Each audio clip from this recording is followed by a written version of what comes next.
Hi guys, welcome to the GoRo podcast. I nearly forgot the name of that there. Yous asked, we received your request. This is the wonderful, fantastic, amazing, fabulous Foz.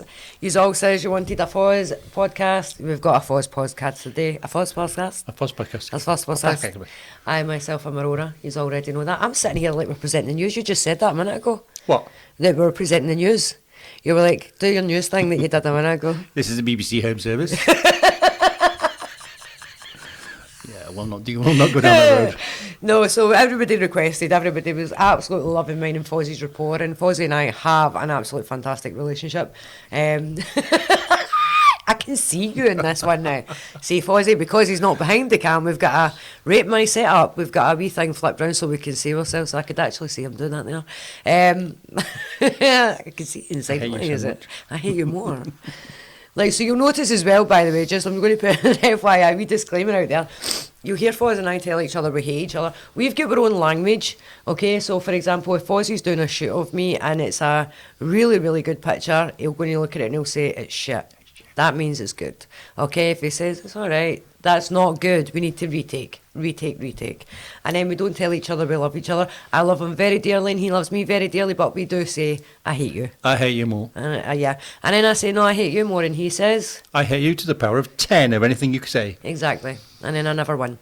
So anyway, so like I was saying, we have got a load of people wanting to come on the podcast, but we had to do a Fozzie special. Plus, I also have to apologise. I am fully aware that I have been away for 2 weeks. However, my health decided to go absolutely tits up for whatever reason. What is that? We'll just pause it there for a moment. Right, so what do we say? We never won. And then I need to say... Hang on. What? Let's get back. Let's get back. Brief intervention. So yeah, as I was saying, we have a lot of people that are waiting to come on, but you guys requested Fozzie comes on the podcast, so with much ado, he did come kicking and screaming. He likes being behind the camera rather than in front of the camera, but, you know, with the powers of emotional blackmail, we got him here. Because I was really... Do you know what it was? It's because I have been sick. Because we've been away for 2 weeks. I've not been podcasting for 2 weeks. My health took a tits up turn. So that was the perfect opportunity to emotionally blackmail Fozzie to come on the podcast. And she's good at it. I am. But in all honesty, so another thing that we need to say, we have got a lot of people waiting to come on the podcast. And I keep getting messages like, oh, what kind of questions are you going to ask me? And everything else like that. This is not an interviewing podcast. This is completely unscripted, uncensored, unfiltered. We don't know what we're going to talk about right before we start coming on to talk. And then we just literally, we literally talk shit. We go where the wind takes us. We go where the wind takes us. Talking of the wind, we're going to put on Ghost Tube in the background here. Ooh. I'm going to put it in the middle so you can see any words that it says as well. Speaking of phones, we've got a few listener stories, but there's one that I'm going to read out today, because there's a few things that I want to get in today, because a lot has happened. It's been very, very eventful, but we have got a couple of listener stories, and then we're going to get into it. So I'm going to read one listener story today, okay? This is from Andrea.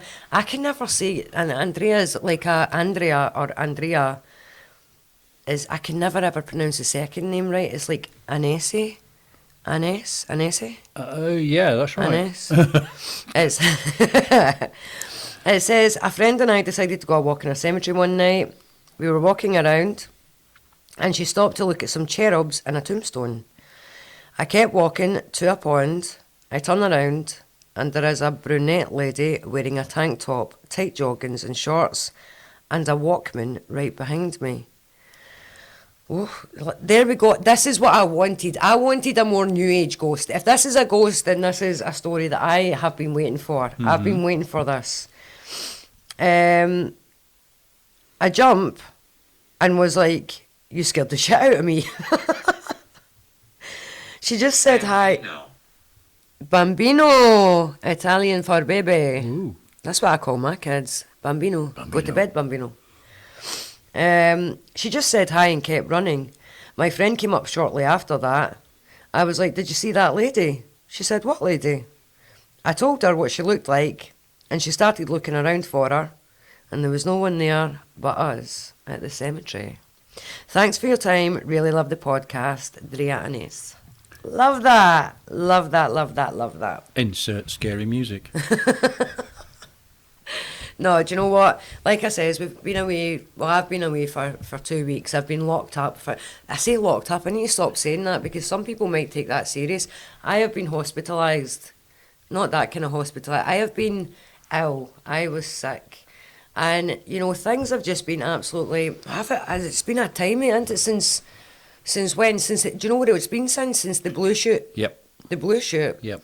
It all kicked off then. Mm-hmm. So we done a shoot in here one night, and the very next day, I got a phone call to find out it's all over the news that, you know, the M8 motorway's been stopped because there's a massive fire in Glasgow, and it turns out it was my partner's business, was burnt down to the ground intentionally. There is a community have raised a 10k reward for anybody who can find the person. If I give you a picture of him, you could put it on again. Fast? Fast? He was fast. It went up fast and it burnt for a long time, Mm-hmm.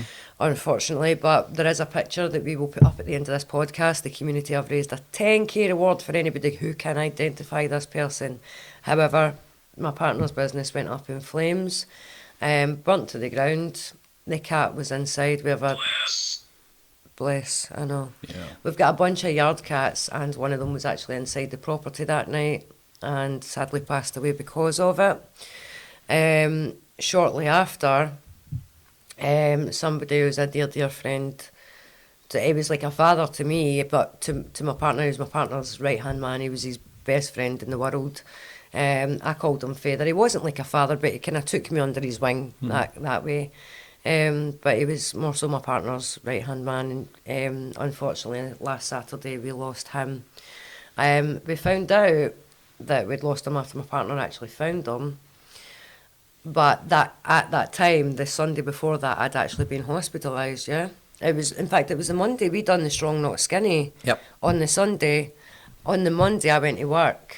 And I know a lot of people have been asking about it, so I'll give you the quickest version of this story that I possibly can.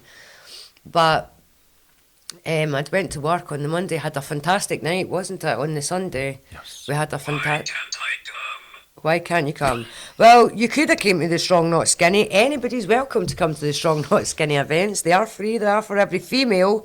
So unless you're a male, you are more than entitled to come. Okay? Can I get back to the podcast now? Thank you. So anyway, went to the work on the Monday, and it was like as I says to you, it's not like one of my normal migraines. So I get bad migraines, but this was different. This was out of the ordinary. It wasn't normal. And I ended up having to leave work and go home, and I went straight up the stairs to my bed, and I remember lying in my bed and I had the pillow over my head. I had a cold compress at the back of my neck and on my head. And I remember it got to the point the pain was so excruciating that I phoned NHS 24 for an in-hours doctor. And that's the last thing I can remember. I wake up on the Tuesday afternoon and I am in hospital. I can't remember how I got there. Backward. You got there backward? I got there backward, apparently. Have no memory of how I got there. I went to get up out of the bed. My left foot was turned in, so say this is my feet, how you would normally walk. This one was turned like this. It wasn't broken or anything, just that's when, you know, for my brain was telling my foot that was a normal position. I had double vision. Apparently There's two. There was two in the double vision. That's exactly right. Please stop. She is on a roll today. She is. There was double vision. I could see. It wasn't so much double vision. Like so, there was so from. Change. She's on a roll today. If I look at fozzie, there was like one of fozzie, but then also as if there was like a second you like peeking out the side. Mm-hmm. So it was kind of double vision, but not fully. And it was like, it didn't matter what eye I opened and shut. Anyway, it turns out my partner had came up and seen the amount of pain that I was in. Apparently phoned a paramedic. The ambulance came out. I have no memory of this. I'm screaming to the paramedics to stab me in the head to let the pressure out. because the pain was that much. I've got no memory. Went into the accident emergency. They admitted me.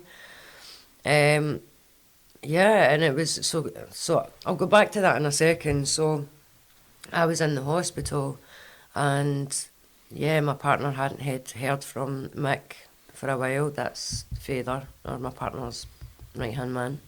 Hadn't heard from him, but he's got a key for his house, and we'd been up, you know, and I says, phone the hospital, tell them we'll come back, and I'd went with him, and we went up, and I sat in the van, and John and his brother Stephen went away. In the job. Well, the lights were on. Went away up and tried to unlock the door, and his cars were outside, which wasn't a good sign. And the key was in the back of the door, which is even worse of a sign. So my partner put the door in and unfortunately found Faithur. You know, so you'll never, honestly, and the thing that, do me a favour, this is a wee bit of advice I'm going to give for this. Mick was, you know, he would do anything for anybody. He really, really would. And he did for me. He did so much for me. And the thing that I hate the most, and this is a bit of advice I want to give everybody, life is too short. Faithur and I had a bit of a falling out. We had an argument before he passed, and we never had a chance to make peace with that argument. You know, it was, I know he still cared, and I still very much cared about him. I was in hospital, and he was asking how I was and whatnot. Not to me, but, you know, so he very, very much still cared, and I very much still cared about him. But unfortunately, you know, he passed before we got to make peace. So do me a favour, people, like, it doesn't matter. Nothing matters. It doesn't matter. It doesn't, just make peace with people. Don't hold grudges. Just, you know, if there's an issue, speak about it. Get out the road, get out there, and then just, that's it, and move on. Because we lost somebody very, very amazing. And it's hard enough when you lose somebody, but when you lose somebody when you weren't speaking, it's a pain that you can't take away. Neither it is. It's absolutely horrific, you know. So anyway, that was my point I was trying to make there. That we are dedicating this episode of the podcast to Mick. But the wee bit of advice that I want to give everybody is, please do not hold grudges. All right, guys. We're just talking about noises in there, all. Yeah. We've got a gym down the stairs, and every time that we're sitting, and do you know what? It's not going to come through. I bet you any money. Bet you any money we're going to hear this. I bet you don't hear that, do you? Bet you they don't. We do. We do. Very loudly in our ears. In fact, we can hear our bellies rumble. I can. We just sat in it. What did we eat? Food. Lots of food. Very nice food. I was so angry because the last time, it was the first podcast we'd ordered from that same place. Oh my goodness, yeah. And we'd sat, it was when we'd done it in the green screen room, and we kept hearing our belly rumble. But when we'd ordered the food, it took like, what, an hour and a half, 2 hours to come? Yes. Took And forever. it was an absolute fucking nightmare. So as I'm driving up here, I had to stop off at the shop. And while I'm in the shop, I'm about, 50 minutes away? Mm-hmm. And I thought, while I'm at the shop, I'm going to order the food, and then I'm going to phone and tell Foz that food's on its way, but it's probably going to be an hour and a half. Sure enough, ordered the food. It said between 60 and 90 minutes. I was like, plenty of time. Halfway to Fozzie's, my phone goes. Some wee guy's like, I've delivered your food. And I was like, to who? Who's got my food? Because I knew you'd fell asleep on the couch. Mm-hmm. I sent you a message and you never read it. No. And I knew for a fact he'd fell asleep. He does that all the time. He falls asleep on that couch. She hates me. I do hate you. In the best ways. So anyway, so we ordered the food. I got here, well, the food got here before I did, and then we just sat and pigged out, didn't we? Pegged out. I think that's the first I've properly ate, though. Because one thing I will say, hospital food. It's awesome. Not. It's absolutely disgusting. Absolutely disgusting. Do you know there was I let one apart from my partner and my kids, there was only one person that was allowed to visit me, and it was him. He was the only person allowed to visit me. I'm a very proud person, so when I'm laid up in bed, I'm like, no, I'm okay. You don't need to come down. Everything else, he's seen me in every kind of shape and form anyway. So I'm like, yeah, I need a visit. I needed that hug though. Correct. I did, and I was back up today for completely. I'll get into that story. In fact, what I'm going to do is we're going to start from the beginning, because I've got something absolutely mad to tell you about my hospital stay. So we're going to get back into the hospital thing.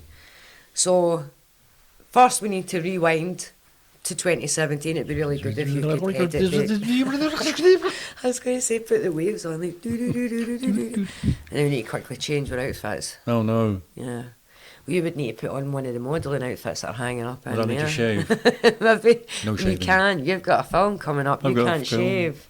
Fozzie's grown his beard out for a Film. Yeah, but what was I going to say?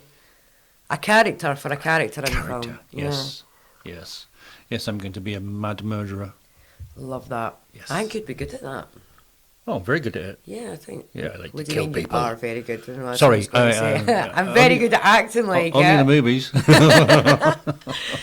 So anyway, let's rewind to 2017, okay? Now, at this point, I had been paying, for some reason, I don't know why I did this, by the way, but I decided one day that I was going to take out private healthcare. And I started paying that AXA PP, private healthcare. And it was like, What do you mean? I'm telling you what I mean. So if you just calm down, I'll tell you. So I'd been paying this private healthcare, and I remember I'd hurt my ankle in the gym.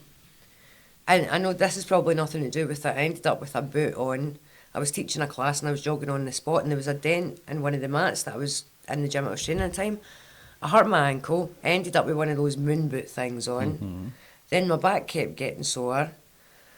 And I ended up having to leave work early one night, came home, sat down on the couch, and I dropped like that. Took a seizure. Now, this wasn't an epileptic seizure, wasn't any kind of seizure that I've ever known of. From an outsider's point of view, it would have looked to you like an epileptic seizure, right? But for me, I was fully aware of everything that was happening. I could hear everything, but it's as if somebody was taking my spine and tightening it up. So my back was arching all the way back like this. And there was this horrible noise that was coming out of my mouth, like, whoa, like that. And I couldn't, but this seizure went on for about an hour and a half. Ew. Constant. By the time I got rushed in an ambulance to the hospital, and it was the QE, the Queen Elizabeth, we got there and they had to press all the alarms, all the lights, and it eventually took a massive impact on my heart, and I had to be defibbed. Oh my God. I remember that my heart did stop at one point, and I've got a real story about that. I'll tell you about that another time. We're getting to the medical side of things first, right? I don't know what you guys' opinions are on the NHS versus private healthcare. Please tell us in the comments, but we're getting to it, okay? So I woke up in the QE, which is an NHS hospital, the Queen Elizabeth, and, you know, I had to be defibbed. My heart had stopped at one point, and I'd went to get out of my bed, and I realised that I couldn't move anything from my belly button down. Couldn't feel anything from my belly button down. I was paralysed from the waist down. Had no idea why. My hands had tightened up like this. Again, no idea why. So I decided, well, this is the time. If I'm going to use my private healthcare at any point, I'm going to use it now. So my best friend had phoned and she'd got me an appointment with a neurologist because the QE basically just said, lovely, that's it's creepy. The Queen Elizabeth had basically went, okay, the seizure's stopped. There's a wheelchair for your paralysis. Off you pop. And that was it. So my best friend took my number and that for the private healthcare and got me an appointment, which did come around the very next day. Within a week, I was attending Ross Hall almost every day for so many different tests under a doctor, Dr. Green. And he had said to me, to be honest with you, I told you that story. Yeah. I didn't think much of it. You know, when I went in, for example, there was one day that I was on the bed and he took a pin out of a corkboard and started jabbing it in my legs and was like, can you feel that? And then put the pin back in the corkboard. And my best friend at the time was like, oh, you're really getting your money's worth here. Not even a sterile jabby thing, but you're getting a pin out of corkboard. Nice. Yeah. Anyway, after a week of constant testing, they said, right, we've basically done all the tests we can. We're going to refer you back along to Dr. Hewitt at the NHS at the QE, Neurology Department. COVID hit and I didn't get any appointments, didn't hear anything back through time. I started to regain the feeling in my lower half until I was up walking about again, back in the gym, back fighting, everything else. With still no answers. Now for the past 8 years, I've been fighting to get answers because every now and then, you know, I don't take a seizure. I've never taken a seizure again, but my foot turns in. I do these wee kind of tick things. I do this rhythmic tapping. I do have like heaven. Well, that's positive. God's sake, she's such a pessimist. Is it a she or a he? It's a he. Bertie, it's Bertie. Remember? Bertie. Albert, Bertie. Anyway, so over the past 8 years, I have constantly been begging the doctors to find answers to whatever this is that's going on. You know, because obviously something's going on. Nobody could give me any answers. So last Monday happened. Well, 2 weeks ago Monday happened. Got into the hospital on the Tuesday. They done a CAT scan on the Wednesday. They done a lumbar puncture on the Thursday. Mm-hmm. I was seeing bioorthotics and all that about my foot, my physio, everything. Was kept in over the weekend again. It came back round to Monday. Nothing happened. Then I got sent to... They couldn't even do my MRI in the hospital. They had to send me in a taxi to Inverclyde with one of the nurseries. Nurseries? Nurses. Nurseries. Nurses. Done an MRI and then brought me back and then done an ultrasound, only for a neurologist to come round the following Monday to tell me that they had a look at my notes and they see that I was diagnosed back in 2017, but nobody told me. That's nice. Yeah. So I was diagnosed with something called FND and another thing called ME. I'd taken a transient ischemic attack, which is like a minor stroke. And all of this could be found in my notes if the private healthcare had sent all of my notes along and did not. Nice of them.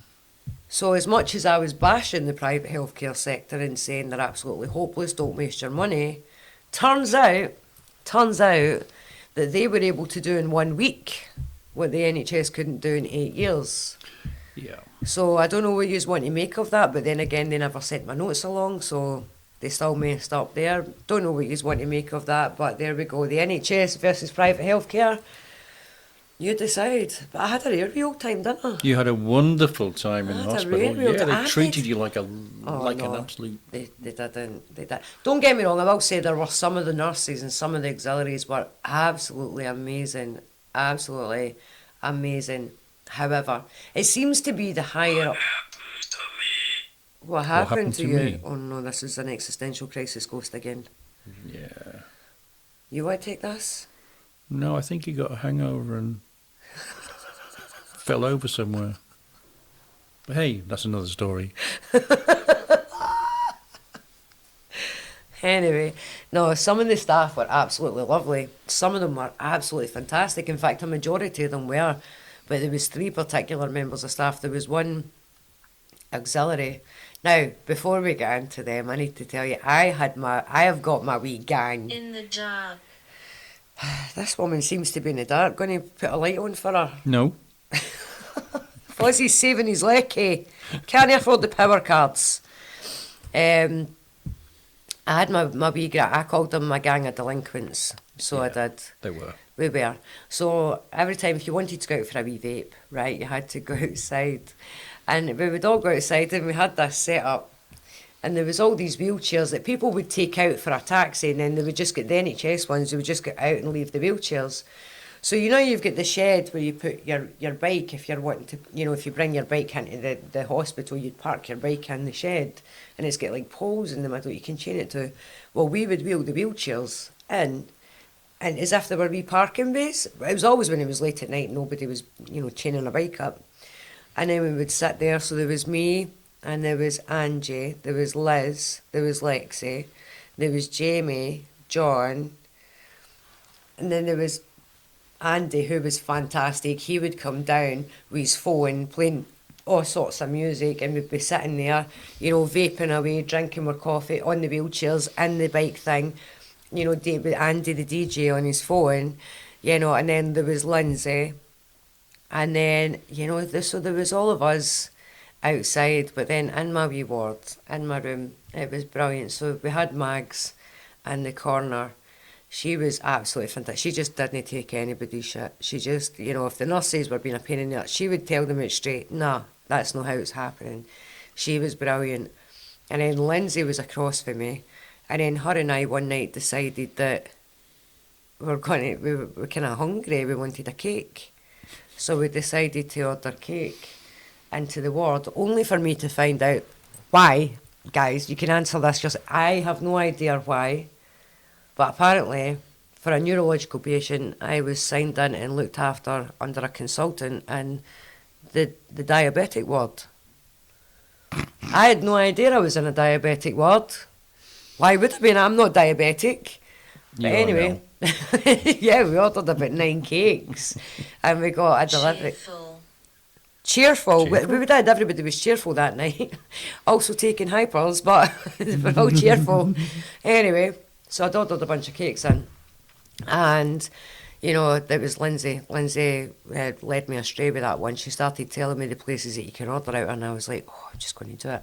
Then in the bed across here we had Sally, because we were hungry, and I just love Sally to bits. She's got a wee husband, Quentin, and she phones him, and see, just sitting and listen. You don't mean to listen, but you're in a wee room, a wee ward, and there's 6 people in it. You can't help but hear each other's phone calls. And see the way I would sit there and listen, and our man was turned, I think he was 76. He turned on Monday, and see when you just sit and listen to the way they were talking to each other, you're just like, they would just keep repeating how much they loved each other and wanted to see each other, and it just melted my heart. And then at the side of me was Maggie Mayhem. That's her name, Maggie Mayhem, because she's wild. I mean, she stayed in her bed the full time, but she created so much havoc just with her mouth that it's unreal. I was dying, absolutely dying. But at the bed beside me was my leading lady. She is my leading lady. It was my Eve. Right, I say my Eve. She's nothing to do with me. She's not my Eve. But honestly, this woman, that's how I was up at the hospital today. Let me. They're being really attention grabby today. Listen, we've not podcasted. We've got so much to tell everybody. It's been 2 weeks, my guy. Oh, wait, is that the reason why as well? You're like, yeah, I've not had a voice for 2 weeks either. Anyway, I'm going to quickly tell you about Eve before we go on a quick break. That honestly... Convent? Oh, convent? Convent. No nuns here. No, well... They'd catch fire if they walked through that door. Did I say that? You did. Oops. Anyway, maybe I'll back at the ranch. Eve. Okay, so this woman, I would lie in my bed, and she was in the bed right beside me, and I'd be lying in my bed and I'd be looking at her. Now, a wee bit of a backstory about Eve. I mean, this woman, she does have a neurological issue where, you know, over time everything's just started to slow down. She could still very much talk, walk, you know, do everything that she normally does, just a little bit slower. But 4 weeks ago, she went to her bed on the Sunday night and woke up on the Monday, like, I don't even know how to describe it, just completely cognitively challenged. You know, like a lot of delirium, confusion, you know, things, you know, it's just, and I would lie there in my bed at night and I would look at her and I would watch her and she would always be playing with her hands, and it's just, you know, that way that somebody just pulls your heart into somebody.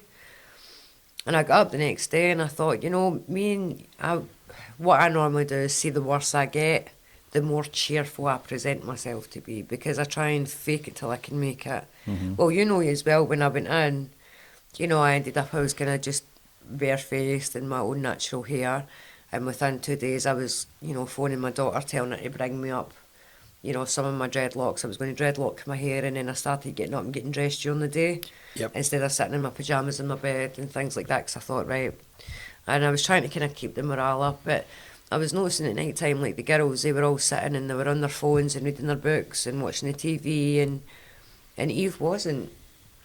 And I was like, nah, forget this. So I got a book, and I brought a book in to read. Greetings. Hello there. Welcome to Boro. Boro? Why am I not saying that at all today? It's GoRo. GoRo. Welcome to the GoRo podcast here at the Abbotston Studios. Can we help you? Welcome to the BBC. Don't be doing that, BBC, God's sake. You don't want to go there. Trust me. It's got a bad rep. Oh, yes. Very bad rep. But anyway, so Eve, I just, my heart was pulled to this woman. So we spent our nights, me reading Eve a book. You know, we were going through a story a night. And it's one of those fairies, elves and goblins books. And it tells you all the different stories for the UK. Like today we read the Whoopity Story. You heard that story? It's basically Rumpelstiltskin. But it's the Green Fairy, Whoopity Story. That's what it's called. So today we read that. You're backing away as if I'm casting some sort of spell on you by saying Whoopity Story every day. That's going to be my new curse word at you. No. Yes. So we started reading and, you know, I would feed her, she loves chocolate cake, absolutely loves chocolate cake. I'd feed her chocolate cake and we'd drink her tea at night, and honestly, this woman, you know, so since I've got out, I've been still going up to the hospital to read her book, because we're not finished the book yet, and we're going to finish that book before I bring in a new book. I'm wondering if she'll be into Edgar Allan Poe. I've got all his books in the house, big collection books. So good. Do you like Edgar Allan Poe? Who? Edgar Allan Poe. You don't read though, do you? No. But you're quite gothy, so you like Edgar Allan Poe. He's the one that wrote about the Raven, Nevermore. Oh, okay. Yeah. That's Edgar Allan Poe. Anyway, but yeah, so Eve is, she's my leading lady. She really is. Honestly, this woman is just fantastic. And since then, you know, I've been speaking about her husband Richard, who is fantastic. You know, he's stuck by her and he's there. He's a tentative husband, and it's just amazing. But so life can hand you lemons. Life will hand you lemons, but you know, you need to kind of look at the silver lining. And as much as it's shit, you know, and you don't want to have a diagnosis, and you don't want to have something wrong, you don't want to be in hospital, and you don't want to be sick. You know, I've made like a wee merry crew out of it. You know, I've got a lot of people now that, you know, I've messaged them all today, and Sally's still in, and Eve's still in my wee room. But apart from them two, everybody else has been discharged, and it's like a sad ending in a film. You know, when everybody's standing there and then somebody fades out, and although it's just us, all of us getting sent home from the bloody ward. You know, so it's a kind of, I don't know, but I wanted. Over there. Look over there. Where? Over there. Over there. What is that? Over there. Oh, no. What is that? No, I don't know. What is that? I'm not telling you. You'll sing it. There's a Yanks coming. No. Oh, there you're going to start. No. So yeah, so this is the eventful. Like I says, I wanted to quickly in the first half of the podcast get it all out there and explain why we've been absent for 2 weeks. And again, I totally apologise, but I also wanted to give mention to the amazing people that I met in the hospital. There's a nurse called Charlotte. Charlotte, I hope you get to see this.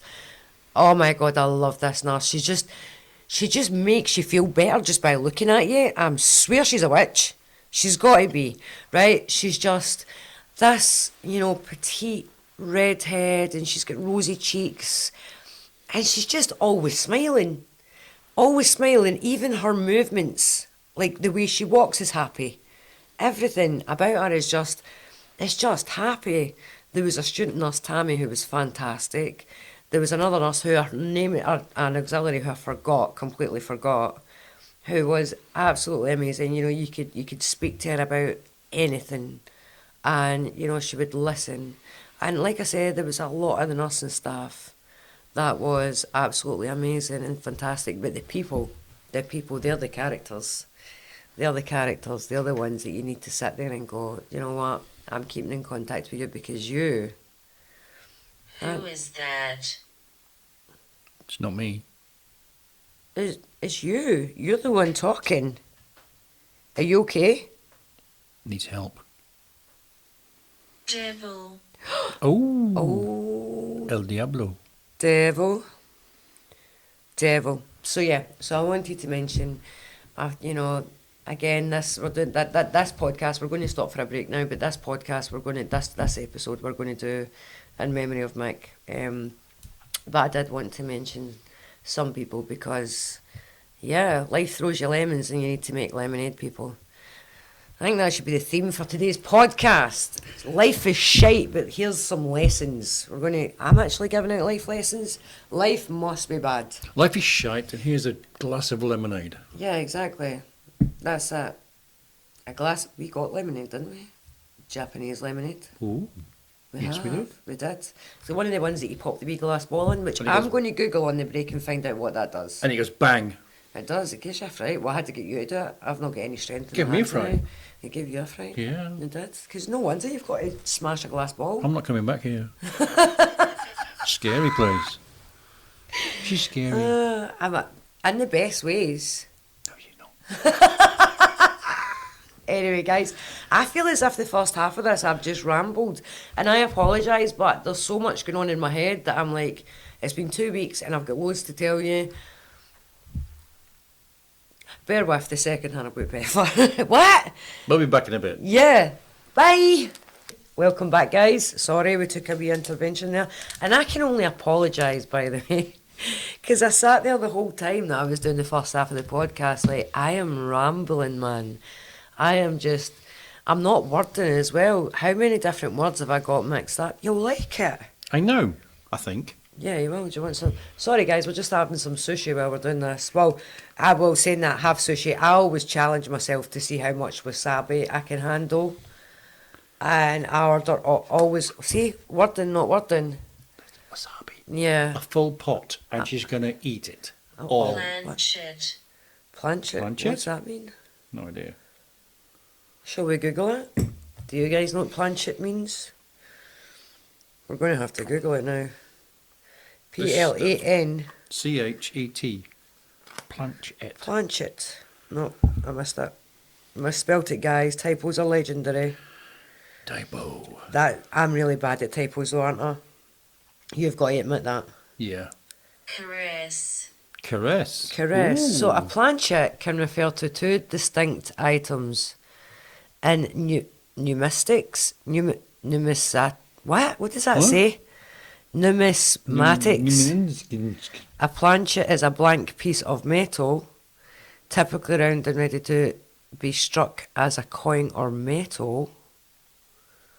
In the context of spiritualism and seances, a planchet, also spelled planchet, is a small heart-shaped device with casters and a pencil holder used to facilitate automatic writing.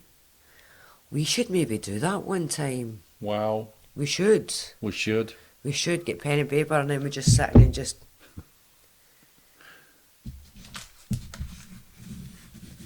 You just drew a knob.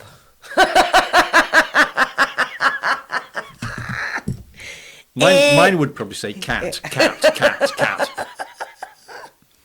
It probably would, actually. Why can't...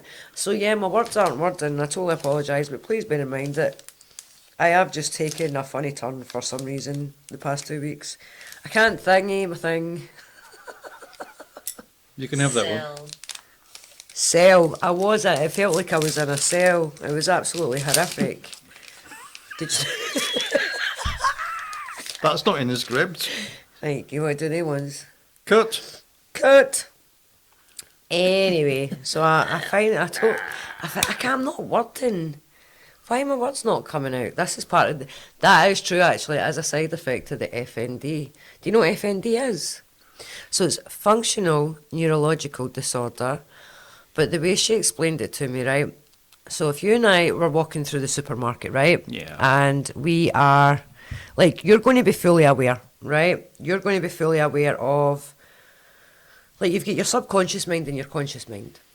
So your subconscious mind is like taking into account like how far away from the shelves you're walking. You know, it's acknowledging that there's tomato sauce and brown sauce, and you know you see the red and it's tomato. And you know your subconscious is acknowledging that, but your conscious thought isn't acknowledging it. Do you know what I mean? But then, and things like, you know, like, if you're wearing earrings, like, you're not conscious, you can't feel your earrings unless they're, like, hitting off your neck, or they're extremely heavy for the ones you normally wear. If you've got a pair of studs, you can't feel your studs in your ear, because it's in your subconscious. Okay, the difference is with somebody with FND, it's all going to the conscious mind as well. So it doesn't just stay in the subconscious, it goes into the conscious mind, but it causes overwhelming and sensory processing and things like that as well. Beside you. Beside who? Beside who? There's two of us here. What one? I'm sniffing already and I haven't even put wasabi on yet. Get some Did you wasabi have on it. wasabi on Oh, I that? had loads. I had You loads cheated. of wasabi. You didn't. I had tons No, you didn't. and tons of wasabi. Right, well, we go with this I at did. I start. had wasabi, didn't I? That's still a big bit of wasabi, isn't it? That's massive. We'll go with that. Oh, mine's is all fell apart. How am I supposed to eat sushi like that? With great difficulty. Without chopsticks, that's how we're doing it. Without the chopsticks, because I'm going to make a mess if I try and use the chopsticks with that carry on. So yeah, and there's another one, another analogy she gave me. That's a lot of wasabi. That's going to kill me. No, I want to watch you do this. I wish maybe we should video this. Maybe we should video it. Oh wait, we are. Hang on. Get back in there. Roller drums, please. 5, 4, 3, 2. Now breathe out through your nostrils. Ladies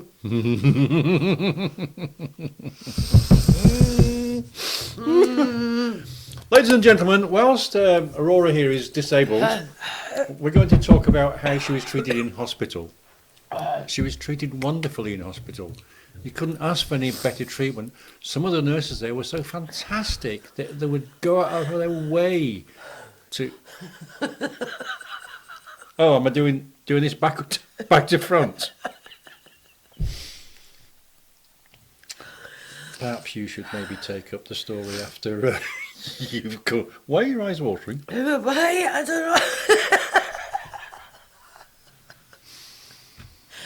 I was dying there. The betrayal I felt that you weren't all panicking over me. Like, oh my God, Aurora, are you okay? I'm going to do it again though. Oh my God. Anyway, I'll give you this one last analogy about FND. Just as a bit of an awareness video actually. Kinda, could be. Anyway. So. I'm gonna die for you. Apparently my sinuses are a wee bit congested. It showed up in my MRI, so this might do it the world of good. That's gonna clear my sinuses just watching you. Anyway, I'll try and talk with this. Shut up, Mind you, you shut up. sticky You were bastard. beside us a minute ago. Say for example, you and I go to the cinema. I've got FND, you've not. Okay. Halfway through the film, some guy comes in with a gun, starts shooting up the cinema, right? But you and I don't get hurt. A week later, we go back to the cinema, watch a different movie. Halfway through the movie, the same guy comes back in, starts shooting up the cinema. You and I don't get hurt. And every week we keep going back and the same thing bloody happens. This guy comes in halfway through the movie, shoots up the cinema, but each time you and I don't get hurt.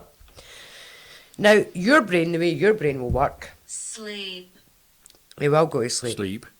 I know, he's probably like, shut up, Aurora. Right, anyway, so the way your brain will work is, the first time that happens, your brain will go like 10 out of 10 fight or flight, right? It's like, fight or flight, it's in fight or flight, it's boom, straight off. But each and every time, so say after like a few months, the guy's going to come in and your brain's going to go, oh, it's that guy again, it's fine, he's not going to hurt me. And you'll continue to watch the film. See, because of the way my brain processes everything, it sees everything as... Excuse me, that's that wasabi coming back up. My brain sees everything as a threat. So my brain isn't able to go, when there is an actual threat, my brain isn't able to... You know, you gradually can come down from it, saying, oh, do you know what, he's not going to hurt me. My brain isn't able to do that.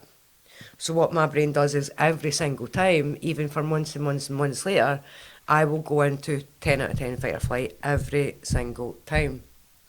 And it's true though, because like, you know, I was saying that you're processing everything. I went to the Lana Del Rey recently concert with John. We were in the pitches at Hampden Park. And we were standing watching Lana, and there's so much going on around you, right? There's so many people. And bearing in mind I'm a cage fighter, so you're used to having certain responses. When I go into fight or flight, there is no flight. There is no flight. I wish there was some flight, but there isn't any flight. My body goes straight into fight. And it's just, when you're a cage fighter, it's what you're trained to be, right? And we're at the Lana Del Rey concert, and it's just packed. There's crowds all around us. There's a lot going on. There's people budging by, trying to get to the front of the park. And there's just a lot going on. And, you know, as I said, my body takes everything in as a threat. You're constantly watching everything. You're constantly in survival mode, right? So when there is a threat, you go, boom, into fight or flight, right? And again, I go into fight. So this guy... So John's here and I'm here, and this guy had like budged and then moved a wee bit. So like he'd kind of cut in between John and I with his shoulder. And I turned round, and John and I ended up falling out about this that whole night. But I ended up getting so angry, like I just saw red. But it was also like fear. But it was anger. Yeah. And I literally reached over and really aggressively grabbed John's arm and pulled him past the guy. And I was like, stand your ground to John, like some sort of parent shouting at their child. And John was just like, what? Do you know what I mean? Because obviously I didn't understand why I did that as well at times. You know, I always act in a certain kind of way. And you know me, I'm always happy-go-lucky and, you know, having fun. And I'm very, very, very rarely do I get pissed off and angry. It takes a lot to get me there. But it was just because of the atmosphere. There was just so much going on that I was already technically in survival mode. I was already in fight or flight. But John was there, so you've got that feeling of safety until somebody kind of budged in between us a little bit. And then that was it. It just went into fight. And I was just like, boom, come here, you know, and that, you know, and John was like, you know, you don't need to embarrass me like that. Do you know what I mean? I'm like, you know, and I was like, well, you know, I couldn't help it. Before I'd known it, it came out my mouth, I'd already reacted. And then, you know, in hindsight, right after it, I was like, oh my God, what did I just do? You know, right away. But FND, that's exactly what FND is. Yeah, going back to the cinema, the guy that was shooting the cinema up and not shooting us, I'd have to take him to one side and show him how to use that bloody gun. Say, excuse me, do you want some instructions on how to use a bloody gun? Yeah. It's kind of my forte. I've basically not got any sushi on this bit for us. It's just rice. Rice and wasabi and a wee bit of ginger now. Should we put some more wasabi? Why don't you just shove the ginger in with the wasabi and just double get a wasabi spoon on and this spoon one, it right? all in and then just... We'll put double wasabi on it for the shits and giggles. And then we'll just have to cut this. We might need to cut this, guys. Have you got your heart spray here? Because I've not got... Cue the ambulance. Cue the ambulance. Second time in 2 weeks. Getting me mod up to the hospital. Nom, nom, nom, nom. I'm not going back up there. There's no way. That was Aurora Lion just collapsing on TV. Now you can talk like that. It's always after you swallow it.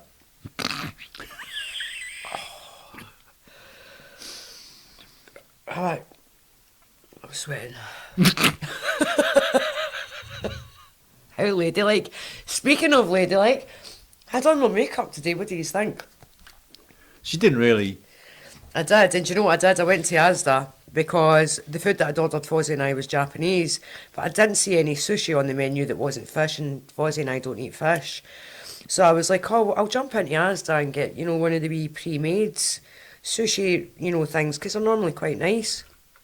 So I go into Asda, and as I'm walking around Asda, people are smiling at me, left, right and centre, and I'm like, aw, I must look really good with my makeup on today.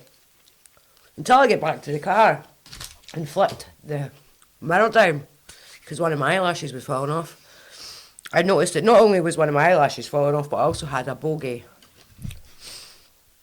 I had a bogey in my nose. It was an accident. Yes, I should have indeed. blown my nose beforehand. You put some wasabi on that?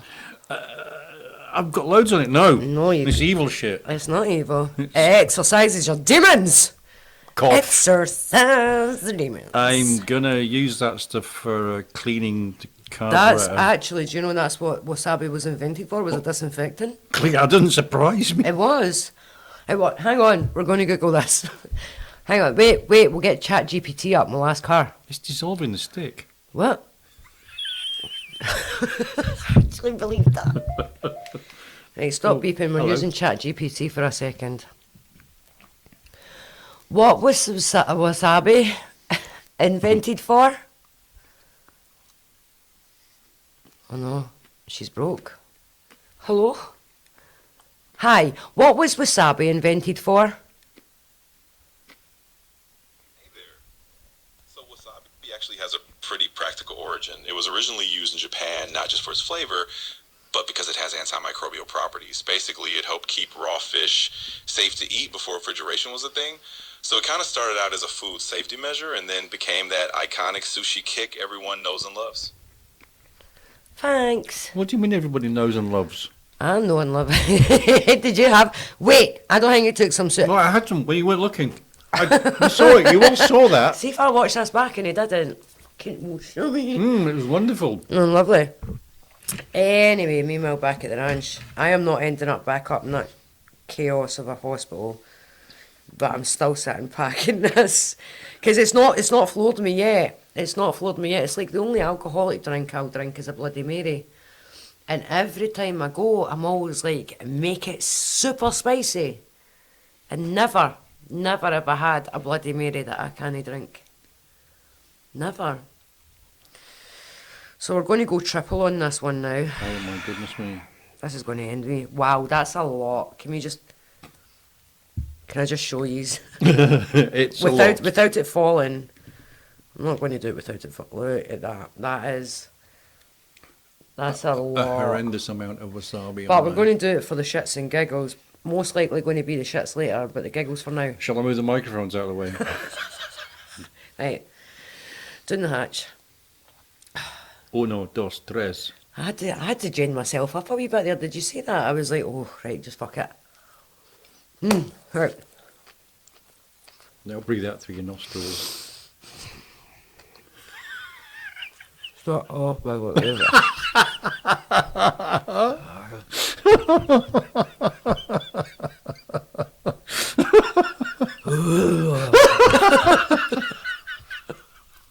Oh my goodness. She's had it.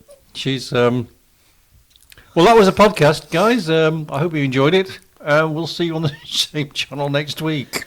Am I crying? I can't. I think some people make Still didn't floor me though. some people make bad decisions. That was probably not one of your better ones. Listen, see whoever it was that qualified me to adult needs to be sacked. See when I get in trouble, I'm not even kidding.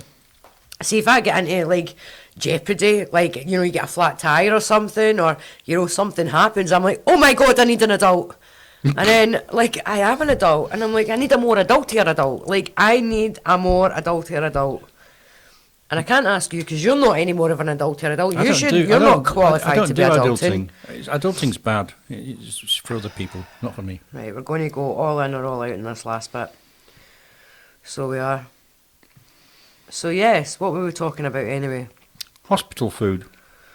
Oh, so bad. I have never had to saw my way through a puff pastry in all my life until there. I'm not kidding. Right, so they came out. That's a lot, but will we go one more? Oh my goodness. OMG. That's just wasabi with a side of rice. Hang on, put a wee bit of ginger on there for the... A token gesture of rice. Yeah. Anyway, meanwhile back at the ranch. I had got for my lunch one day steak pie. And it comes out with this wee uniformly square, like, and I mean I'm talking that, right, of puff pastry. They obviously buy individual puff pastries, right? That's still kicking in the back of my mouth. Anyway, and then I left it and it was like a plate of gravy with like an ice cream scoop of fake mash, you know, the stuff that's made Oh, with yeah, lovely. Yeah. Nothing to do with powder. potato. Yeah. And then it was like, obviously, like tinned diced carrots, but been microwaved. Now, in all fairness, they feed you, which is great, it's fantastic, right? But when it comes out and you look at it and you're just like, I lifted up my wee square of puff pastry, which actually looked delicious, but on a plate of gravy, because there was just an excessive amount of gravy. And there was these 4 tiny, and I'm like, this size, right? 4 of that size, little pieces, literally 4 squares of meat that I'm more than sure was like pedigree chum Oh my goodness. or win a lot. And so then I was like, well, you know what, beggars can't be choosers, we're in hospital, we're getting it for free, don't complain. Until I went to start cutting through my puff pastry, and normally you go into puff pastry, it'll all break and crackle and it just shreds and tears apart. Not this. I had to sort it. Was like, see, do you know the consistency of like Slate. really dense bread? Right. That's what it was like, and I had to literally saw through it.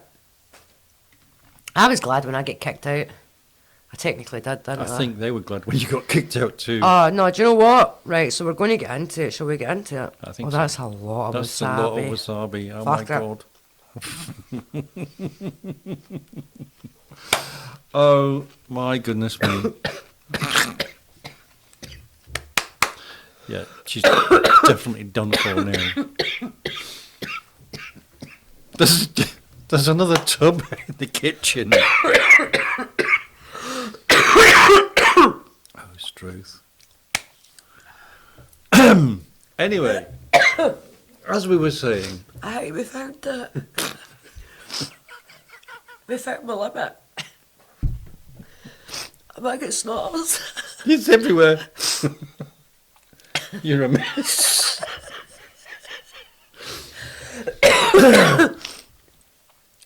We found it, guys. We found my wasabi limit. We found it. It was about 2 teaspoons. 2 teaspoons of wasabi is In one go. 2 teaspoons of wasabi in one go. that's my limit. We reached my limit. Go me. Oh, next time we'll try 3. It's going to be our thing now in the show. How No, much it's not. wasabi. Anyway, let's get into this. So, you were saying a minute ago about the staff. Yeah, the staff in the hospital really didn't do you any favours, did they? Well, some of the staff in the hospital didn't do you any favours. And, One in I mean, particular in all was... fairness, it was a minority, but the minority, you know, the way they treat you is that appalling. Sorry, Ghost Tube's going back on. I'm actually crying. Mm-hmm. The way they treat you is that bad that it kind of overshadows the good that the good nurses do.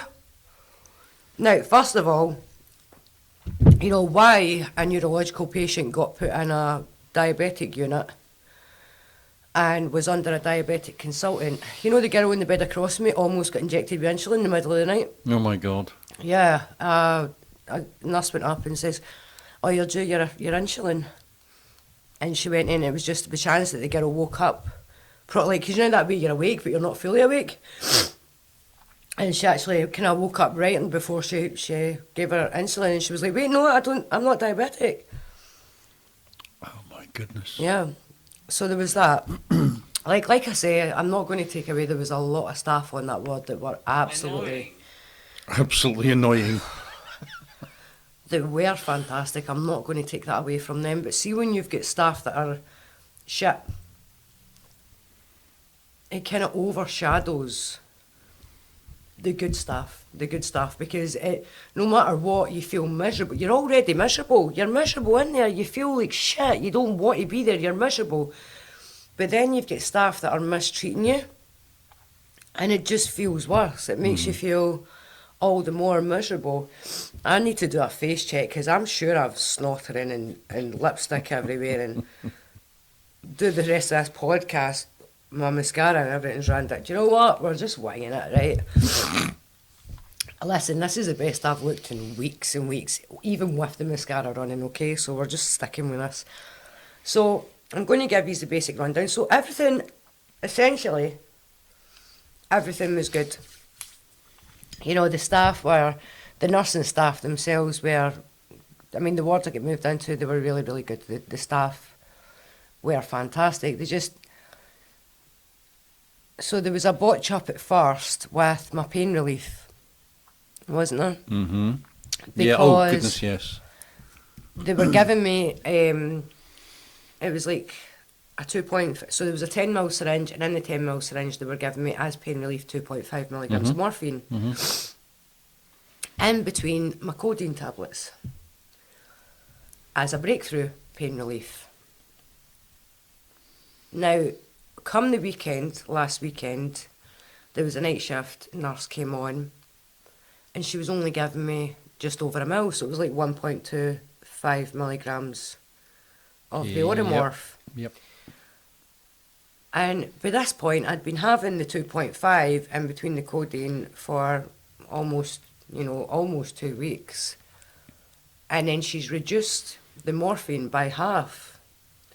Now, what's happened there is my body's built up a tolerance to this amount of pain relief with the pain that I'm in, which was a lot, still is, but better, touch wood, hairy wood.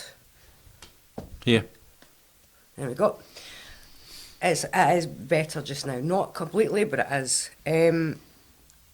So when it wasn't taking the pain away, because obviously my body's built up this tolerance, I'd said to her, like, that's not the pain relief I have to get more. And then, see when you're in the hospital and you're having to ask for pain relief, you feel bad about it. Mm-hmm. Like, I don't know about anybody else, but I felt like when you're asking, that they're looking at you as if you're some sort of abuser or like an addict or something like that when you're having to ask for pain relief all the time. You know, it's not a nice feeling. It's a horrible, horrible feeling. So then when they reduced it down to the 1.25 millilitres, I was like, no, that's like half of what you're giving me. It's not taking my pain away. And I was up the full night. So the very next day, the day shift staff come on and they give me my Oromorph, and it's again a 10 ml syringe with 2.5 milligrams in it. And I went over to the nurse, and my partner was there, and I said, before I took it, and I was holding the syringe with the Oromorph in it, and I said, is this what I have to get? And she was like, yeah, 2.5 mil. And I was like, are you sure? Because the night shift staff didn't give me it. And she was like, no, that's what you have to get. It was below. They were giving me below what I was usually getting. And she went, no, that's what you're supposed to get is 2.5. If they don't give you it, tell them you want the full amount. And I was like, okay. So that night, the same night shift staff came on. My Oromorph comes round, 1.25.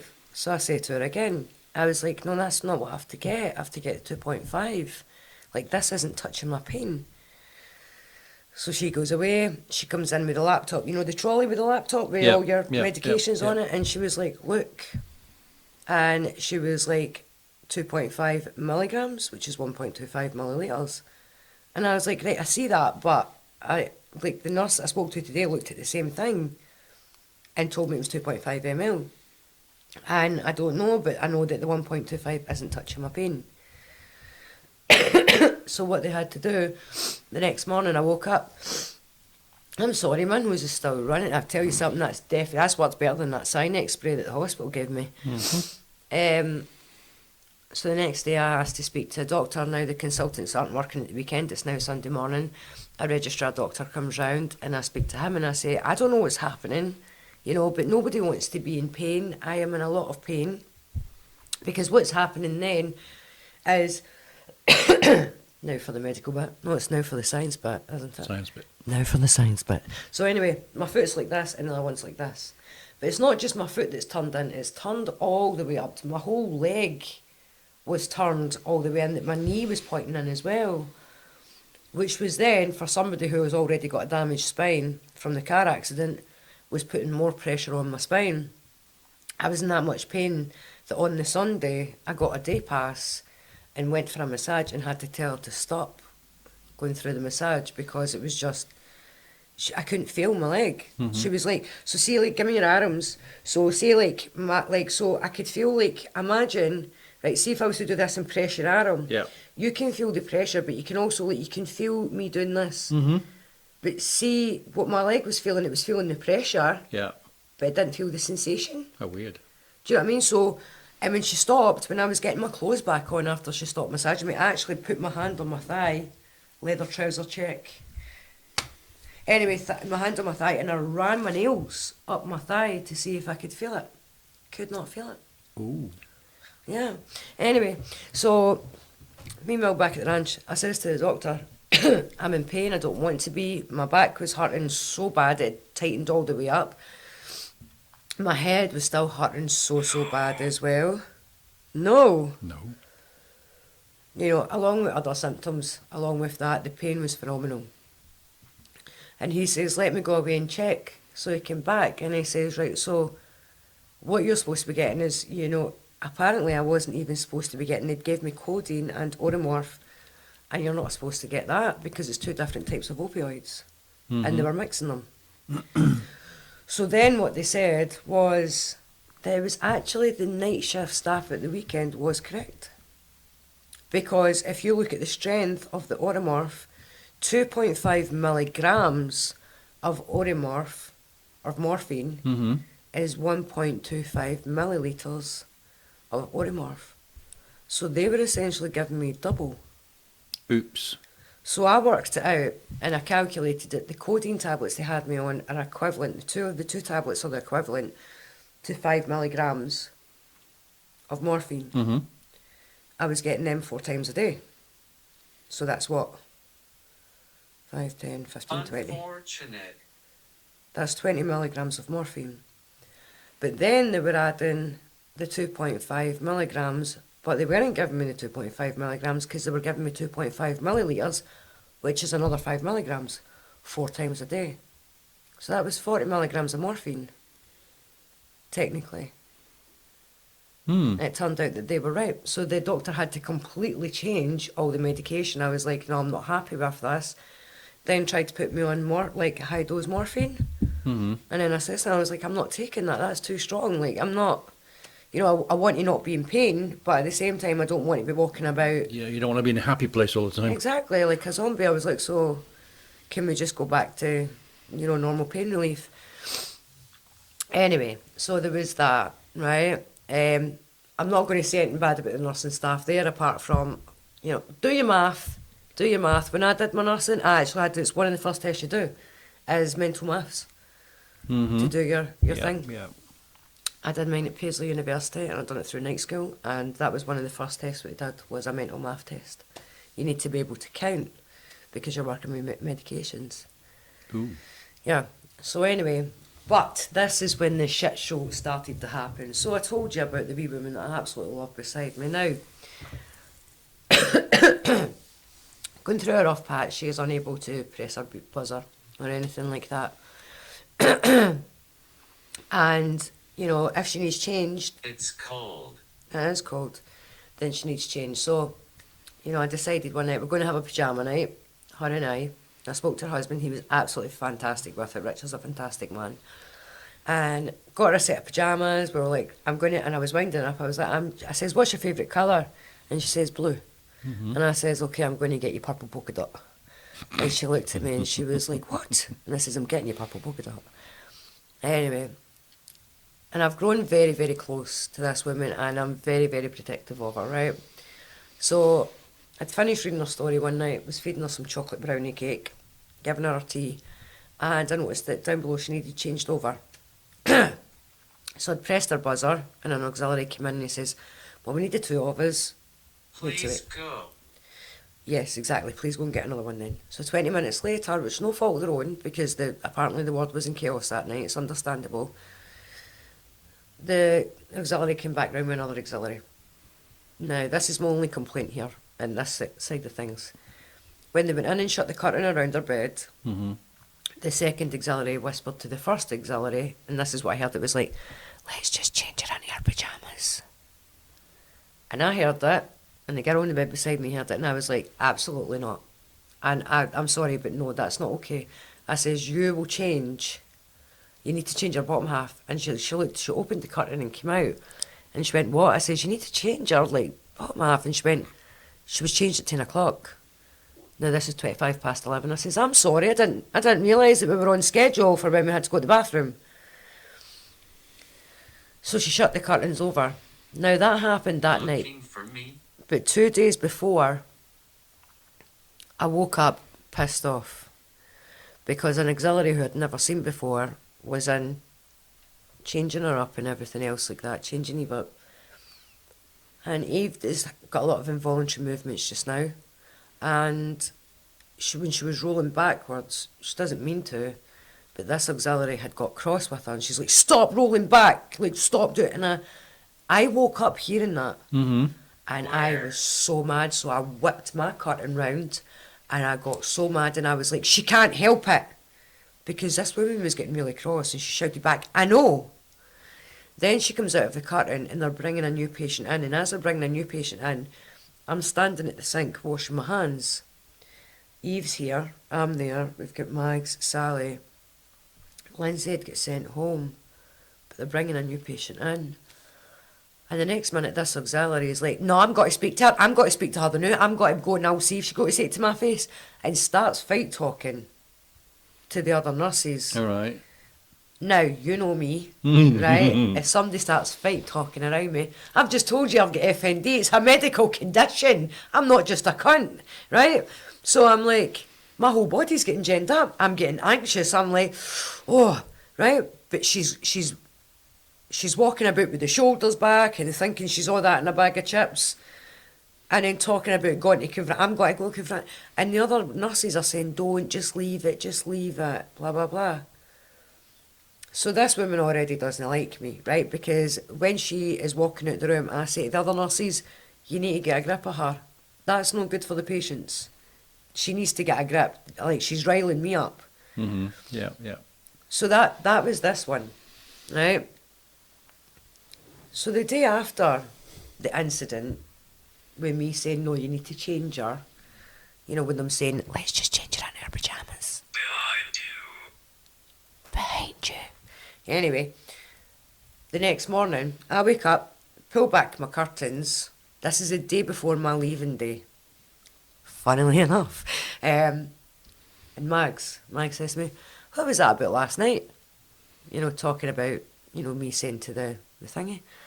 I was like, oh no, I wasn't a bitch, anything else like that. I was just saying what happened. I was like, you know, blah, blah, blah. I says, and, you know, the staff that was on that night are absolutely fantastic and I love the bones of them. The nursing staff. In the corner. In the corner. Were absolutely fantastic that night. But some of the auxiliaries, you know, when I would go outside for a vape, they'd be sitting just like this on their phone. And the kind of foyer bit, when you came up, you know, the wee nurses station. Yep. Well, the nurses are all running about trying to tend to patients, you know, if they, you know, go help if the ward is in crisis, help. Mm-hmm. Anyway, so, you know, Mags is asking me and I'm telling her what happened and I was like, you know, this, that and the next thing happened, blah, blah, blah. So, Sally had her curtain round and this auxiliary came out and disappears. The next minute, the charge nurse, who nobody's ever seen in the ward, nobody's seen this woman in the ward before. She sits in her office eating her lunches all day. You never see her. She now decides to come out and start tending to Eve that day. Then, after she's finished tending to Eve, she leaves the curtain between me and Eve up, comes round and whips, aggressively, whips my curtain round. She's like, I want a word with you. Ooh. And I was like, now the way she said it, it wasn't a nurse speaking to a patient. It was somebody who thinks that they're better than you, talking down to you. Mm-hmm. Yeah. I don't deal with disrespect. I do not deal. You respect everybody. You've got my respect automatically. It's up to you whether you lose that respect or you keep that respect. Yep. Simple. She whips the curtain and she's like, I want to speak to you. And I was like, no, I make a joke. You know I make a joke at everything. I will never take anything serious. Even in serious situations, I will try and take the piss. And I'm like, oof, sounds like I'm getting taken into the head teacher's office. She sat down on my chair and she's like, So I hear you've been very vocal, having problems with my staff. And I was like, what? She went, shouting about this ward, telling everybody about my night shift staff, my night shift auxiliaries. If you've got a problem with my staff, you come and you speak to me. I'm like, well, hold on a wee minute. For one, who are you? Nobody's seen you. Nobody knows you. You know, so how are we supposed to know what the complaint procedure is? Number two, nobody was complaining. We were having a conversation. You know, friend to friend. Mm-hmm. Simple as that. But, you know, now that you're here and you're bringing it up, then yes, let's make it a complaint. So she sits there and she absolutely berates me. Absolutely berates me about how, you know, how bad this ward was last night. Listen, I'm a nurse myself. I was a nurse for a long time. I do not take that away from anybody. I know what wards can get like. I says, I never said anything about your nursing staff. Your nursing staff were amazing. You know, and she says, I came in here this morning and they were in tears and blah. And she shouted and I says, look, I actually am very, very fond. And I named one of the nursing staff and I was like, I think she's absolutely amazing. And then she looked at me and went, well, you do realise that it's her that you're getting into trouble. And I says, for what? Because it's her job to be looking after the auxiliaries at night. So if they're, and I says, how's she supposed to know what one auxiliary's whispering to another one? She went, but you said about the auxiliaries being outside on the phone. I says, aye, 'cause they were. They were sitting on their phone. Who? So I described. It's obvious. It was obvious. It was obvious. I already described the two that had the conversation behind the curtain, so it only leaves another two to be on their bloody phone. So I described them. And then she's like, well, you know, you're getting such and such, the nice nurse, into bother for this. These are serious allegations you're making. I says, I never made any allegations. I was having a conversation with my friend because she asked me a question. I was answering the question. I says, but now you're bringing it up, let's make a complaint. How do I make a complaint? She went, you speak to me. I says, but what if the complaint is about you? And she got up, she never answered me. She never told me. She got up and she walked out. She left. So anyway, now bearing in mind for 2 weeks, I had been in there. On this day, it was 2 weeks on the dot. I had been in that ward, right? For those 2 weeks, I had been tending to Eve, looking after Eve, making sure Eve was okay. She was wriggling about. If she had a gown on, sometimes the gown was coming off. And I was making sure she was covered up and not exposing herself. Women supporting women, we all know I'm all for that. Every day, every night, I'm feeding her, you know, chocolate cake or whatever she wants, giving her tea, blah, blah, blah. So this argument, you know, this nurse comes in, does a confrontation with me, and then it's frosty. Now, I thought I was just imagining, you know, sometimes you can feel as if maybe I'm just, you know, exaggerating stuff in my head. Yep. But it was the other girls. The other girls that says to me, they were like, wow, they are being frosty with you. And I was like, do you noticing that as well? I thought it was just me. And they were like, nah, they are. And I was like, okay. So anyway, Richard, Eve's husband, was in. I went down the stairs with him and came back up the stairs. And when I came back up the stairs, I'd walked in and Mag said, Aurora, go and fix Eve's top. Her top's like ridden all the way up. And in the bed across from Eve was male visitors. There was male visitors sitting there. 2 auxiliaries were in the room at the time. So I was like, right, okay. So I'm looking at the auxiliaries as I go and put my stuff on my wee table. And I'm looking at them as I walk up to Eve. And they've looked her over several times. Nobody's come over to fix her. Mm-hmm. So I go up and I'm like, oh, Eve, look what's happened. You must boring you there, Fozzie, aye? Yeah. Wow. So I fix her top. And as I'm fixing her top, one of these auxiliaries, this is what I hear. As if it was to a Doug, right? So I'm like, I turn around and I look and she's like, do not touch the patient. And I went, excuse me? She went, don't touch the patient. I says, I'm fixing her t-shirt, the same as I have been doing. That's not your job, that's my job. I says, I'm fixing her t-shirt. Don't touch the patient, that's my job. And I went, well, can you do it then? So I go back to my bed and she whips like aggressively, man. See the way they whip the curtains when they're mood? Whipped the curtain round and got Eve changed, right? There was no need for that. It was bang out of order. I actually got that upset about it that when I spoke to Richard about it, I couldn't sleep that night. I actually felt like when I was at his bedside that day that I was reading to him that normally I'll feed her a chocolate cake and whatnot, and I felt like I didn't want to in case it was giving them another reason to target. So I was like, I'm just going to leave it. So I got up the next day, and every day I do this thing that I'll go up and say, it's a new day. It's a new day, new leaf, let's just get on with it. So I got up, opened the curtain. Richard was visiting. He told me, he'd spoke to the thing and says, look, I understand if it was anybody else, but it's Aurora, we know Aurora. She's been doing it anyway. And they were like, no, it's for cross-contamination purposes. And I'm sitting there and I'm like, I've shared the bed beside her for the past 2 weeks in the same ward. I've been tested for everything under the sun to figure out what's wrong with me, and I've came back clean for everything. But you're worrying about cross-contamination for me, but it's okay for visitors and all that. Yeah. And I know for a fact, as I'm working with the NHS, it's all bullshit. Anyway, so I go down the stairs for my morning vape and fag, because saying to I live with nicotine in the morning and caffeine in the morning, don't try and talk to me. Don't try. You had a little incident in the elevator too, did you not? With the red shirt, the red tabards. Oh, yeah. That was ridiculous. We'll get back to that in a minute. So, I go down in the lift in the morning.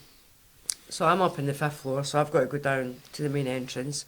As I'm going out, I get my morning coffee. I go outside my vape. And as I'm walking outside, one of the auxiliaries, who's absolutely fantastic, appears beside me. And she's like, you have to come up for your 11 o'clock appointment. Now, 3 times a day before, I asked repetitively and wrote it down, what time is my ultrasound tomorrow? And 3 times I was told by the doctors and one nurse that my appointment was at 12 o'clock for my ultrasound. They checked it, they showed me it on the computer, it was at 12 o'clock. This was 10:53. 10:53 on the dot, because I took my phone out and I looked at it. I went down the stairs. As I'm walking outside, the auxiliary comes up. She says, the head sister, Mrs., I want a word with you, has sent her down the stairs to come and get me for my 11 o'clock appointment. And I says, you know what? No, my appointment's not at 11 o'clock, it's at 12 o'clock. Don't talk to me until I've had my morning vape. Just let me go and wake up properly. She's like, no, she says I have to come down and get you. And I was like, I'm telling you now, my appointment's not for 12. So I go outside. I've got a phone call to make. I'm on the phone. The auxiliary stand beside me, having my vape. So the auxiliary phones up, and she's told on the phone that the porters have been ordered to come and get me at 11 o'clock. Because she says, Aurora says her appointment's not at 12. This is, no, the porters have been told. I thought it says lies. I thought it said lies. The porters were told to come and get me at 11 o'clock. And I says, no, they're not. I says, because it's only down the stairs at the ultrasound. I says, am I getting it in here? She went, I says, I can walk down. I says, you don't need to transfer my notes. I'm not going to a different hospital. I can walk down the stairs. So this head nurse is saying to her, no, I've just spoke to the porters. They're coming to get her at 11 o'clock. They're on their way. So I'm like, fine. So I put my vape in my pocket. I'm walking back up the stairs with her. We get back up to the ward. She goes in before me. Now she's going in, I see my little sister's friend, who's a porter. So he's talking away to me, and I say, are you up here to get me? And he was like, what? I says, are you up here to get me? And he was like, no, I don't think so. So he opened his, tablet thing that they've got other people to pick up. And he was like, no. I says, I'm not picking you up. They know you're not later. I says, what time are you booked in to pick me up at? And he went, 11:50. I says, can you show me it? So he showed me at 11:50. So I was like, I went back into my room now. I was told by the doctor the day before that if everything was okay with the ultrasound, but only if everything was okay with the ultrasound, I was able to get home the next day after the ultrasound, after they gave me the all clear. I go back into my room. My bed is completely stripped, and there's nobody making it back up. Right? The 2 weeks I was in, I only get clean bedding put on my bed once. Right? But my bed was stripped. right? Completely stripped. There was nowhere for me to sit down, lie down, anything else. The bed was stripped. And I says to one of the auxiliaries, like, what's happening with my bed? And she's like, oh, we get told you're going home, that we're getting ready for another patient. I says, I haven't even had my ultrasound yet. We don't know if I'm getting home. I mean, I was praying I was getting home, but this was a bit presumptuous. So anyway, it's starting to sit and it's bugging me about how this, apparently I have to be back for 11 o'clock. So I decide, you know what, I'm going to take the bull by the horns. So I go out and ask her, and I says, can I have a word with you? So she comes out of her office, because she's got her own wee office. Exactly. Not exactly. But that's the word she used with me, was, can I have a word with you? So I says the same to her, can I have a word with you? Except I said them differently. It was nice, can I have a word with you? Yeah. So she came out and I says, can you tell me why you're sending staff physically down to get me? Telling me I've got a thing at 11 o'clock. She says, I know it was because the porters were ordered for 11 o'clock. They told me on the phone that they were coming up. I says, can you tell me what porter you spoke to? Because my brother's a porter in here. He's not my brother, he's my sister's friend. I says, and he showed me on his pad that he wasn't collecting me until 11:50. So what porter told you that? The girl behind me starts then trying to cover up for the head nurse. And she's like, oh no, that was my fault. It was human error. And she kept repeating human error. Right? Whereas the head nurse is like, I was just trying to do that. And you can see it in her eyeballs are bulging and everything, but she's trying to be pleasantly polite, So yeah, so she was like, and the last thing I heard her say is, I'm just trying to be diligent in my job. And I was like, no, you're trying to be a cunt. You just try to be a cunt. Quite successful at it too. Yeah. So anyway, I go all the way down. I go down for my scan, I come back up. Again, my bed's still not made up. And as I'm walking in, one of the nurses is like, oh, I kept you some lunch. Gene. The lunch was gone. Don't need to tell you where. It was gone. So anyway, then the doctor comes in, tells me my ultrasound's got the all clear, and I can go home. I am over the moon, I am delighted. He says, but you need to wait for your medication and your discharge notes. He says, but your medication was done yesterday. It's up here in the ward. We just need to print out your discharge letter. I was like, fantastic. An hour later, the head nurse comes round and goes, Aurora, we're just waiting on your medication. I says, the doctor said it's already here. She went, oh, well, I'll go and check in the middle then. And then comes back and says, it's not here, but I need to send you down to discharge lounge because I've got somebody in your bed. And I was like, okay. So needless to say, they couldn't get me out the door fast enough the minute you start standing your ground, because you're not allowed to do that apparently. But hey ho, I am taking it further. I have got evidence and I have got witnesses of everything, including the conversation, because the best bit was, see when she came in and worked my thing round, she's like, I want a word with you. Mm-hmm. I hope you're watching this. I was in the middle of a video call at the time to my sister over in America, who started screen recording the whole conversation, which was very, very unprofessional, intimidating and threatening towards a patient. Oops. So yeah, so that was my experience with the NHS. What about your red tabards in the elevator? Oh, so yes, I was coming in, it was the night I couldn't sleep. Mm-hmm. I was coming in and I pressed the button on the elevator. And in one of the elevators, you remember when you came up? Yeah. These buttons work, but these buttons don't work. So there's two buttons to tell you what floor you want to go to. Identical on either side. You can either press that one or that one. But somebody's wrote above this one, doesn't work, use the other side. This side works, but the button don't light up. So you press that side and these ones light up, but these ones don't. Right, chaos. Anyway, I'm standing there on my own waiting for the lift because the main entrance is on the 3rd floor and I'm going to the 5th floor. My foot's turned in. At this point, I've got a pin thing on my leg and I've got a stick to help me walk. I'm waiting on the lift.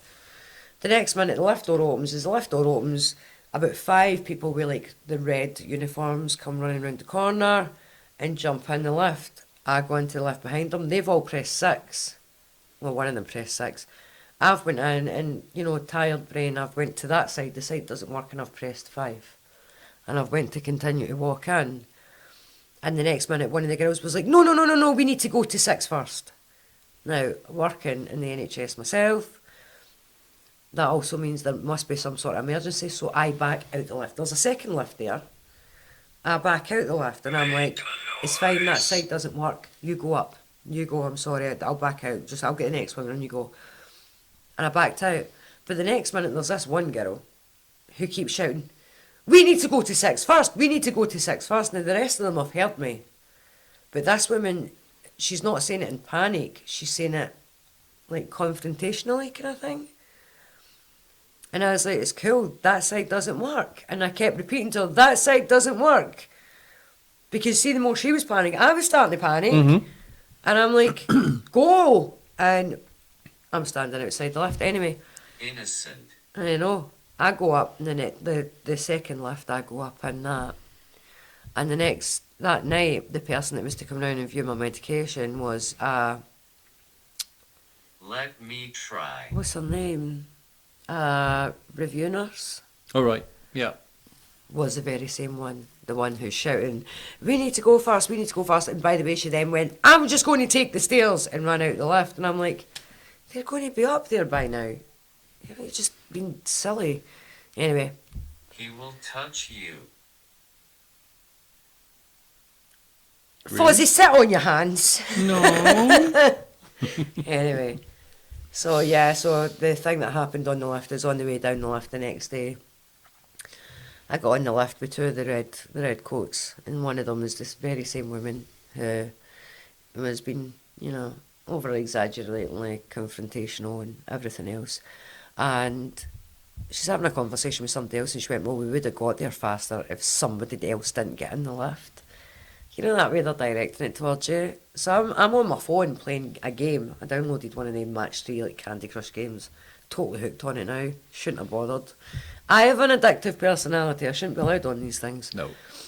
Anyway, so I put my phone down and, well, I didn't, at this point I'm still playing my game, and I just responded to her while I was playing my game, and I says, the side of the button that I pressed, and this is how I said it to her, it's calm.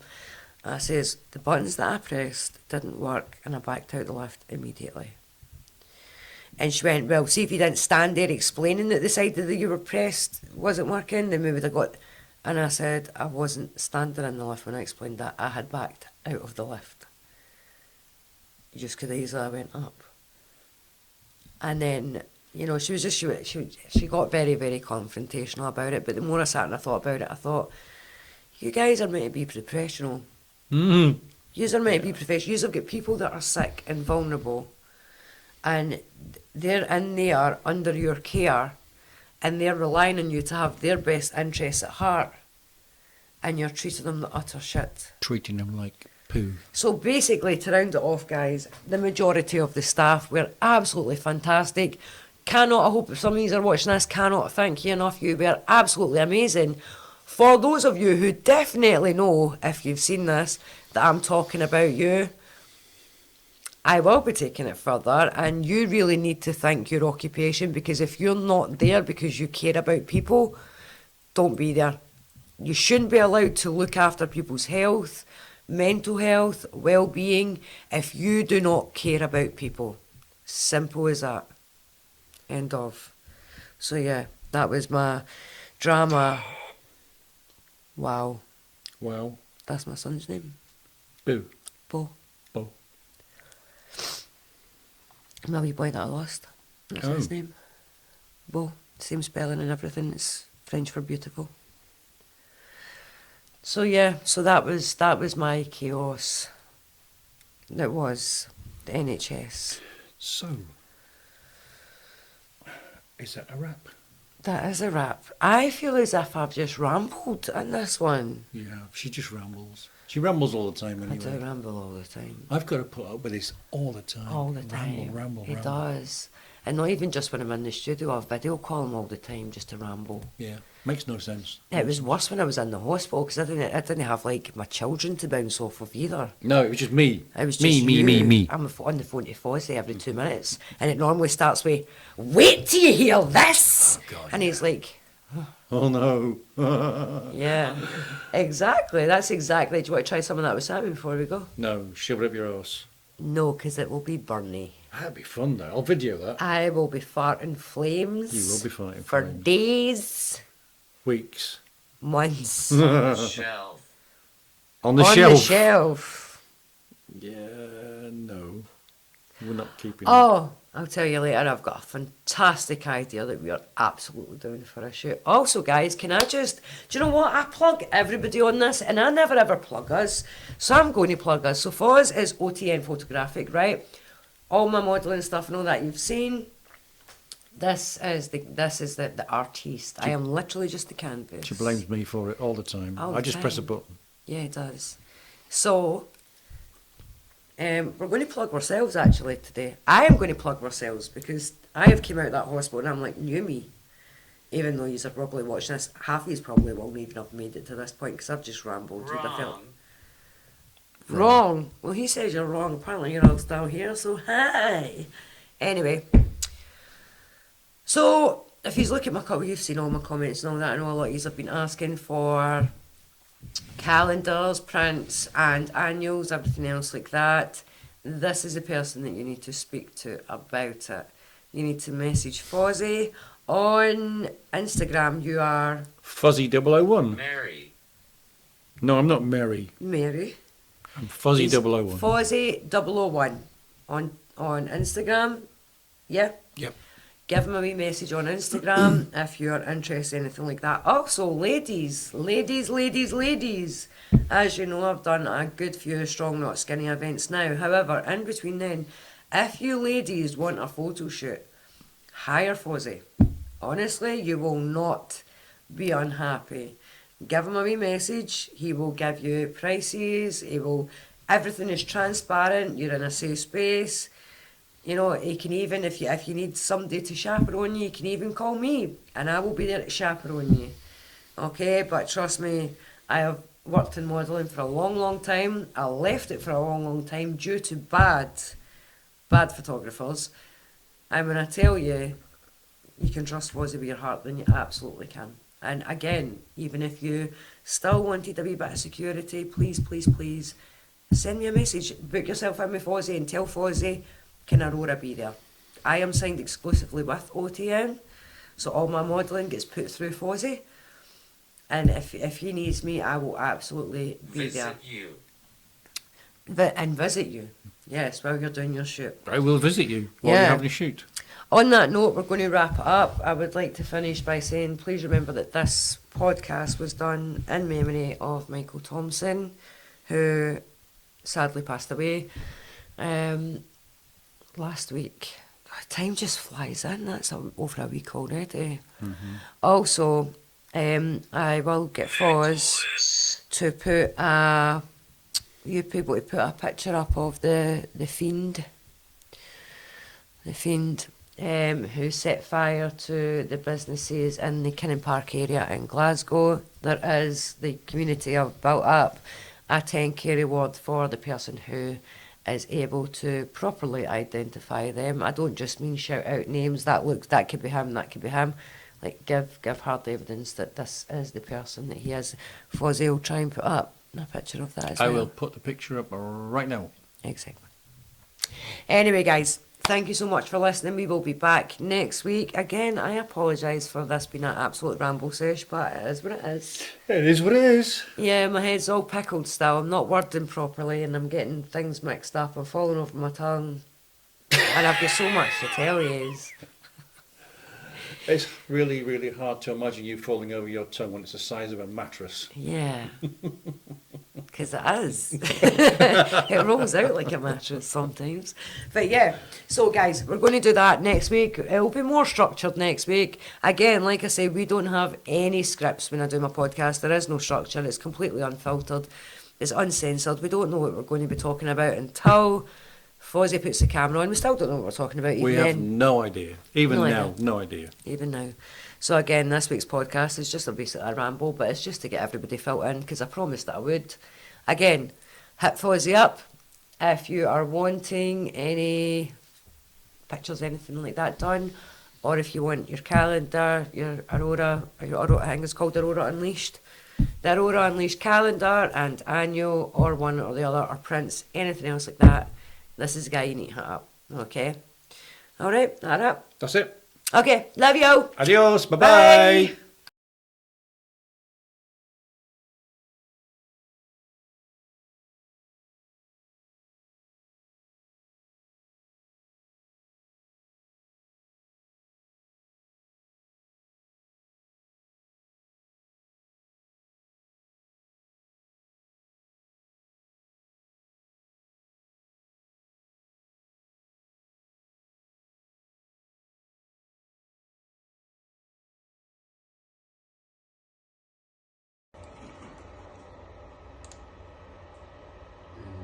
No, you just didn't have the Okay. Oh, just crushed my nuts.